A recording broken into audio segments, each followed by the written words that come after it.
ஓம் ஸ்ரீ குருபியோ நமக. ஓம் ஸ்ரீ மகா பெரியவா சரணம். நாளை தினம் மார்ச் 16 பங்குனி மாதத்தோட முதல் சனிக்கிழமை. இழந்த எல்லாத்தையும் மீட்டெடுக்கக்கூடிய ஒரு அற்புதமான ஆஞ்சநேயர் பரிகாரம். பணம் பத்தும் செய்யுன்னு சொல்லுவாங்க. ஒருத்தர்கிட்ட பணம் இல்லாத பட்சத்தில் அவரோட நடவடிக்கை ஒரு மாதிரி இருக்கும். அதே பணம் வந்துட்டா அவரோட நடவடிக்கை வேற மாதிரி இருக்கும். சில பேர் கொடுத்த பணத்தை திருப்பி வாங்க முடியாமல் கஷ்டப்படுவாங்க. இன்னும் சில பேர் வாங்கின கடனை கட்ட முடியாமல் கஷ்டப்படுவாங்க. இப்படி எல்லா விதமான கஷ்டங்களுக்கும் ஒரு அற்புதமான ஆஞ்சநேயர் வழிபாட்டு பரிகாரத்தை தான் இப்போ பார்க்க போகிறோம். சிறந்த பக்தன் அப்படின்னு சொன்னாலே அது ஆஞ்சநேயருக்கு பொருந்தும். ராமபிரான் மேலே தீராத அன்பு வச்சுருந்ததால் அவரோட தொண்டராகவே அவருக்காகவே வாழ்ந்தவர் தான் ஆஞ்சநேயர்.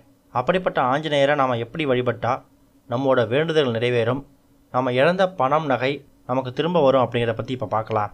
ஆஞ்சநேயரை ராமபிரானுக்கு பிடிக்கும் அப்படிங்கிறதால சதா சர்வ காலமும் ராமா ராமா அப்படிங்கிற மாதிரி உச்சரிச்சுக்கிட்டே இருப்பாராம். அதனால் யார் ஒருத்தவங்க வாயிலிருந்து ராமா ராமான்னு ராமநாமம் வந்துக்கிட்டே இருக்கோ அப்படிப்பட்ட நபருக்கு ஆஞ்சநேயரை ரொம்ப பிடிக்குமா.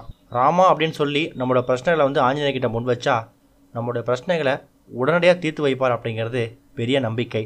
அந்த வகையில் இப்போ நம்ம பார்க்கக்கூடிய இந்த ஒரு வழிபாடு ரொம்ப எளிமையாக நீங்கள் உங்கள் வீட்டிலேயே தயார் பண்ணி அதை உங்கள் வீட்டு பக்கத்தில் இருக்கக்கூடிய ஆஞ்சநேயர் கோயிலுக்கு எடுத்துகிட்டு போயிட்டு அதை நீங்கள் சமர்ப்பிக்க போகிறீங்க.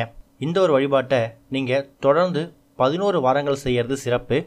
அதை சனிக்கிழமை ஆரம்பித்தா தான் சிறப்பாக இருக்கும். நடுவில் எந்த தடையும் இல்லாமல் இப்போ சொல்லக்கூடிய இந்த ஒரு வழிபாட்டு முறையை பரிகாரத்து முறையை நீங்கள் செஞ்சு முடிக்கணும். நடுவில் ஏதாவது தடை வர்ற மாதிரி இருந்துச்சு அப்படின்னா உங்களுக்கு பதிலாக உங்கள் குடும்பத்தில் யாராவது, அதாவது உங்கள் குடும்பத்தில் இருக்கக்கூடிய யாராவது ஒரு நபர் உங்கள் சார்பில் போயிட்டு இந்த பரிகாரத்தை செய்யலாம். அது தப்பே கிடையாது. இதுக்கு உங்களுக்கு தேவையான பொருள் என்ன அப்படின்னா ஒரே ஒரு வெற்றிலை, அதில் கொஞ்சமாக வைக்கிறதுக்கு ஆஞ்சநேயருக்கு ரொம்ப உகந்த செந்தூரம், அடுத்தது 5 ரூபாய் நாணயம் ஒன்று. இப்போ நீங்கள் உங்கள் வீட்டில் தயார் பண்ணக்கூடிய இந்த ஒரு விஷயத்தை உங்கள் வீடு பக்கத்தில் இருக்கக்கூடிய ஆஞ்சநேயர் கோவிலுக்கு எடுத்துகிட்டு போயிட்டு ஆஞ்சநேயரோட பாதத்தில் தான் சமர்ப்பிக்க போகிறீங்க. கோவிலுக்கு போகிறதுக்கு கொஞ்சம் நேரத்துக்கு முன்னாடி உங்கள் வீட்டில் விளக்கேற்றி வச்சுட்டு ஒரு வெற்றிலை ஒன்று எடுத்துக்கோங்க. அந்த வெற்றிலைக்கு நடுவில் ஒரே ஒரு துளி, ஒரு சிட்டிகை செந்தூரத்தை போட்டு அதில் 5 ரூபாய் நாணயத்தை வச்சு அந்த வெற்றிலையை 4ஆக மடிச்சிடுங்க. 4ஆக மடித்து ஒரு வெள்ளை நிறத்தில் நூல் எடுத்து அந்த வெற்றிலையை 4ஆக மடிச்சிங்கள அதை நூல் வச்சு கட்டிடுங்க. இப்போ உங்கள்கிட்ட வெற்றிலை பொட்டலமாக இருக்கும். இதை உங்கள் வீடு பக்கத்தில் இருக்கக்கூடிய ஆஞ்சநேயர் கோவிலுக்கு எடுத்துகிட்டு போயிட்டு ஆஞ்சநேயர் பாதத்தில் சமர்ப்பிச்சுட்டு வாங்க. இது மாதிரி 11 வாரங்கள் நீங்கள் செய்யணும். வெற்றிலையில் செந்தூரம் வச்சு 5 ரூபாய் நாணயத்தை வச்சு அதை நீங்கள் பொட்டலமாக கட்டும் போதும் சரி, அதை எடுத்துகிட்டு போயிட்டு ஆஞ்சநேயர் கோவிலில் ஆஞ்சநேயர் பாதத்தில் வைக்கும் போதும் சரி, உங்கள் வேண்டுதல் என்னவோ அதை வைங்க. நீங்கள் இழந்தது பணம், நகை, நிம்மதி எதுவாக இருந்தாலும் அது ஆஞ்சநேயர்கிட்ட சொல்லுங்கள்.